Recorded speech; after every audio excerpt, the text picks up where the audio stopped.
തിരുശബ്ദത്തിൻ്റെ എല്ലാ ബഹുമാന്യ ശ്രോതാക്കൾക്കും യേശുക്രിസ്തുവിൻ്റെ അതിൻ്റെ നാമത്തിൽ സ്നേഹ വന്ദനം.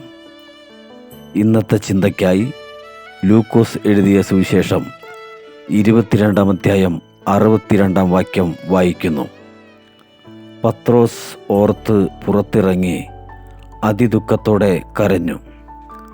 യേശുവിനെ തള്ളിപ്പറഞ്ഞ പത്രോസിനെ യേശു തിരിഞ്ഞു നോക്കിയതായി ചരിത്രകാരനായ ലൂക്കോസ് രേഖപ്പെടുത്തുന്നു. എന്തിനാണ് പത്രോസ് കരഞ്ഞതെന്ന് 61-ാം വാക്യത്തിൽ വ്യക്തമാണ്.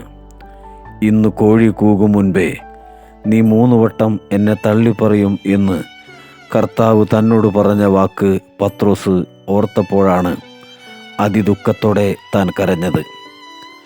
അതിദുഃഖത്തോടെ കരഞ്ഞു എന്നതിന് ചില പരിഭാഷകളിൽ കൊടുത്തിരിക്കുന്നത് മനം നൊന്തു കരഞ്ഞു എന്നു തന്നെയാണ്. പ്രിയരെ, യേശുവിൻ്റെ ഒരു നോട്ടം പത്രോസിൻ്റെ ഹൃദയം തകർക്കുവാൻ പര്യാപ്തമായിരുന്നു. നമ്മെ കാണുന്ന ഒരു ദൈവമല്ലേ നമുക്കുള്ളത്. നമ്മുടെ ജീവിതത്തിലെ കുറവുകൾ അവിടുന്ന് അറിയുന്നു.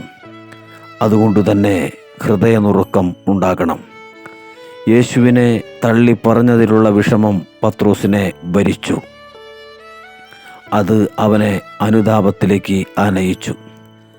കരച്ചിലിൻ്റെ അനുഭവം ഉള്ളവർക്കേ, ഹൃദയനുറുക്കം ഉള്ളവർക്കേ വിശ്വാസത്തിൽ ഉയർച്ച പ്രാപിപ്പാനാവുകയുള്ളൂ.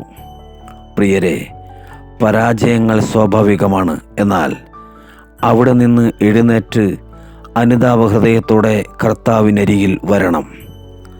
മാനസാന്തരത്തിൻ്റെ കരച്ചിൽ ഉണ്ടാകണം. അവരിലാണ് സ്വർഗീയന് പ്രസാദമുള്ളത്. ഇന്ന് പ്രഭാതത്തിൽ കർത്താവ് സകലരെയും സഹായിക്കട്ടെ. അവിടുത്തെ അതിപരിശുദ്ധ നാമം മാത്രം മഹത്വപ്പെടട്ടെ. ആമേൻ.